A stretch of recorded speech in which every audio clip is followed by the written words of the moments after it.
Assalamualaikum warahmatullahi wabarakatuh. Perkenalkan, nama saya Dian Parera dari kelas DP 4402A dengan NIM 160220415. Pada kesempatan kali ini, saya akan mempresentasikan rancangan penelitian saya yang berjudul Analisis Kebutuhan Jam Tidur di Masa Perkuliahan pada Mahasiswa Desain Produk Telkom University. Yang pertama adalah latar belakang. Jam tidur yang cukup merupakan suatu kebutuhan paling dasar bagi kesehatan tubuh. Sekitar sepertiga dari hidup seseorang atau hidup manusia dihabiskan dalam keadaan tidak sadar atau yang sering dikenal dengan tidur. Namun, tidur bukan hanya sekedar beristirahat secara pasif. Tidur sebenarnya merupakan kondisi aktif yang akan memperbarui kesehatan fisik serta mental. Bisa tertidur dengan tenang dan nyenyak merupakan nikmat yang diinginkan oleh semua orang, terlebih lagi bagi mahasiswa. Dengan tidur yang nyenyak, maka rasa penat dan letih setelah beraktivitas atau mengerjakan tugas-tugas kuliah seharian akan hilang dengan sendirinya, dan tubuh akan segar kembali. Namun, pada kenyataannya tidak semua orang bisa tidur dengan nyenyak. Karena adanya beberapa faktor yang membuat seseorang sulit tidur dan menyebabkan terjadinya gangguan tidur. Selanjutnya ada rumusan masalah. Rumusan masalah di penelitian ini yang pertama adalah faktor-faktor apakah yang membuat mahasiswa program studi desain produk Fakultas Industri Kreatif Telkom University mengantuk pada saat mengikuti perkuliahan. Yang kedua, apakah dampak yang dirasakan ketika kurang tidur. Yang ketiga ada apakah tugas menjadi penyebab utama mahasiswa begadang. Selanjutnya ada pertanyaan penelitian. Pertanyaan penelitian pada penelitian ini yaitu berapa lamakan waktu tidur yang ideal untuk mahasiswa program studi desain produk Fakultas Industri Kreatif Telkom University. Selanjutnya manfaat dan tujuan dari penelitian ini. Tujuan yang ingin dicapai dalam penelitian ini adalah cara memperbaiki kebutuhan dan kualitas jam tidur bagi mahasiswa. Diharapkan mahasiswa mulai sadar dan paham berapa pentingnya kualitas tidur bagi seorang mahasiswa. Selanjutnya adalah landasan teori. Yang pertama adalah definisi tidur menurut Pakian tahun 2016. Mengatakan tidur adalah suatu kondisi di mana seseorang tidak sadar karena perseptual individual terhadap lingkungan yang menurun. Pada kondisi demikian, keadaan seseorang dapat dibangunkan kembali dengan rangsangan yang cukup. Yang kedua, ada fisiologi tidur. Menurut Hidayat tahun 2012, fisiologi tidur adalah pengaturan kegiatan tidur, di mana adanya hubungan mekanisme serebral yang secara bergantian mengaktifkan dan menekan pusat otak agar dapat tidur dan bangun. Yang ketiga ada fungsi dan tujuan tidur. Menurut Hidayat tahun 2012, fungsi dan tujuan secara jelas masih belum diketahui. Akan tetapi, diyakini bahwa tidur dapat digunakan untuk menjaga keseimbangan mental, emosional, kesehatan, mengurangi stres pada paru, kardiovaskular, endokrin, dan lain-lain. Energi disimpan selama tidur sehingga dapat diarahkan kembali pada fungsi seluler. Yang keempat, ada masalah kebutuhan tidur. Menurut Hidayat tahun 2012, ada beberapa masalah tidur. Yang pertama, insomnia. Insomnia merupakan suatu keadaan di mana ketidakmampuan mendapatkan tidur yang adekuat, baik kualitas maupun kuantitasnya, dengan keadaan tidur yang hanya sebentar atau susah tidur. Yang kedua, insomnia terdapat 3 jenis, yaitu initial insomnia, merupakan tidak mampu untuk tidur jauh atau mengawali tidur. Intermittent insomnia merupakan ketidakmampuan tetap tidur karena selalu terbangun pada malam hari. Dan terminal insomnia. Insomnia jenis ini merupakan ketidakmampuan untuk tidur kembali setelah bangun pada malam hari. Selanjutnya ada metode penelitian.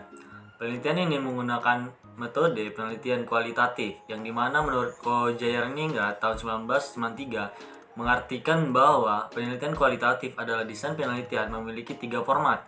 Ketiga format tersebut meliputi penelitian deskriptif, verifikasi, dan format grounded research.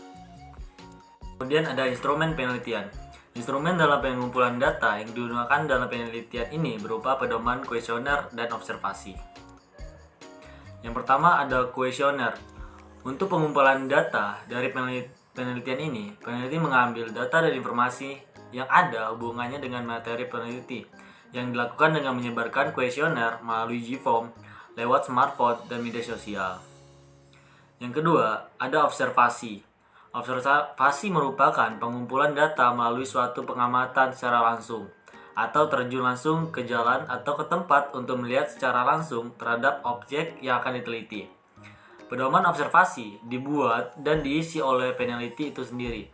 Pada penelitian ini, aspek yang dilihat atau yang diteliti adalah jam tidur dan kualitas tidur pada mahasiswa desain produk Telkom University.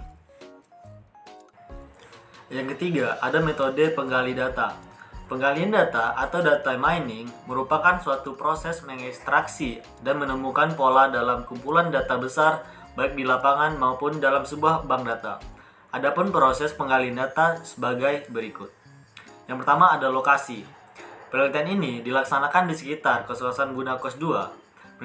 Peneliti memilih lokasi tersebut karena berdasarkan pengalaman pribadi melihat penghuni kos ini aktif pada malam hari, sekitar jam 10 malam hingga pagi, sekitar jam 9 pagi. Karena kebanyakan penghuni kosan ini sering bergadang, hal ini membuat peneliti lebih mudah untuk mengetahui kebutuhan dan kualitas jam tidur mahasiswa di masa perkuliahan. Dan kemudian dengan menyebarkan kuesioner di Digiform melalui smartphone dan media sosial. Yang kedua, ada waktu. Penelitian ini dilaksanakan terhitung dari perencanaan penelitian, pelaksanaan penelitian ini sampai pembuatan laporan penelitian. Penelitian ini dilaksanakan di bulan November 2022. Yang ketiga ada populasi. Populasi dari penelitian ini mengambil dari mahasiswa desain produk Telkom University. Yang keempat ada sampel. Yang keempat ada sampel. Sampel penelitian ini adalah simple random sampling atau sampel acak adalah suatu teknik pengambilan sampel yang menggunakan kaidah peluang dalam proses penentuan sampel. Maka diperlukan kerangka sampel atau sampling frame.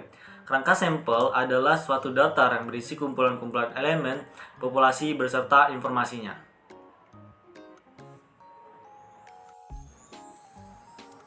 Selanjutnya adalah metode pengumpulan data. Metode pengumpulan data dalam suatu penelitian dilakukan untuk memperoleh data yang dibutuhkan untuk mencapai tujuan penelitian. Metode pengumpulan data digunakan pada penelitian ini merupakan metode survei, yaitu metode pengumpulan data yang diambil langsung berupa pengalaman dan kebiasaan dari mahasiswa dan mahasiswi desain produk dengan menjawab semua pertanyaan yang terdapat di dalam kuesioner. Penelitian ini dilakukan selama 3 hari pada tanggal 28 November sampai 30 November 2022. Adapun sumber daya yang digunakan dalam penelitian ini menggunakan Digiform yang dilakukan dengan menyebarkan kuesioner melalui smartphone dan media sosial. Dan ada observasi yang dilakukan melalui pengamatan langsung terhadap objek penelitian sebagai sumber datanya. Selanjutnya adalah metode analisis data. Metode analisis yang digunakan pada penelitian ini menggunakan metode analisis deskriptif. Metode deskriptif merupakan salah satu metode penelitian. Metode penelitian deskriptif dirancang untuk mengumpulkan secara rinci informasi aktual yang menggambarkan gejala yang ada, mengidentifikasi masalah atau memeriksa kondisi dan praktek-praktek yang berlaku, membandingkan atau mengevaluasi dan menentukan apa yang dilakukan orang lain ketika menghadapi masalah yang sama, dan belajar dari pengalaman mereka untuk menetapkan dan keputusan pada waktu yang akan datang.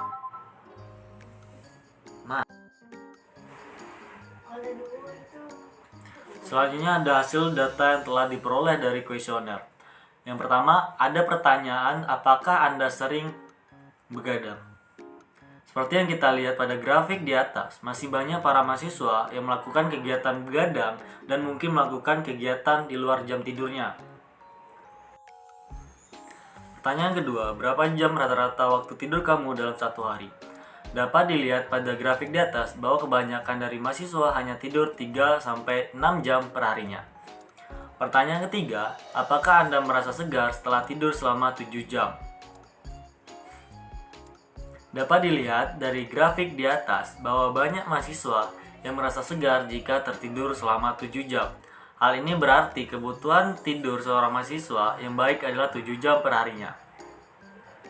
Pertanyaan keempat, apakah tugas menjadi hal yang utama menyebabkan waktu tidur Anda terganggu? Dapat dilihat pada grafik bahwa hal yang paling utama yang membuat mahasiswa kurang tidur ialah mengerjakan tugas yang diberikan oleh dosen. Pertanyaan kelima, apakah dampak yang dirasakan ketika kurang tidur? Dilihat dari grafik bahwa efek dari kurangnya tidur yang dirasakan oleh mahasiswa adalah pusing. Selanjutnya adalah kesimpulan. Berdasarkan dari hasil analisis dan pembahasan data, peneliti memperoleh kesimpulan yang dapat diambil oleh peneliti mengenai kebutuhan jam tidur di masa perkuliahan pada mahasiswa desain produk Telkom University sebagai berikut. Yang pertama, hasil penelitian ini menunjukkan bahwa rata-rata mahasiswa desain produk itu begadang setiap harinya. Yang kedua, penelitian ini juga menunjukkan bahwa yang membuat mahasiswa begadang adalah mengerjakan tugas yang diberikan oleh dosen. Yang ketiga, data yang telah diambil menunjukkan bahwa kebutuhan jam tidur mahasiswa itu sekitar 4-7 jam per harinya. Terima kasih telah menonton video saya. Semoga video ini dapat bermanfaat bagi mahasiswa yang sering begadang dan sering merasa kebutuhan jam tidurnya kurang setiap harinya. Saya Dian Parera, mohon undur diri. Assalamualaikum warahmatullahi wabarakatuh.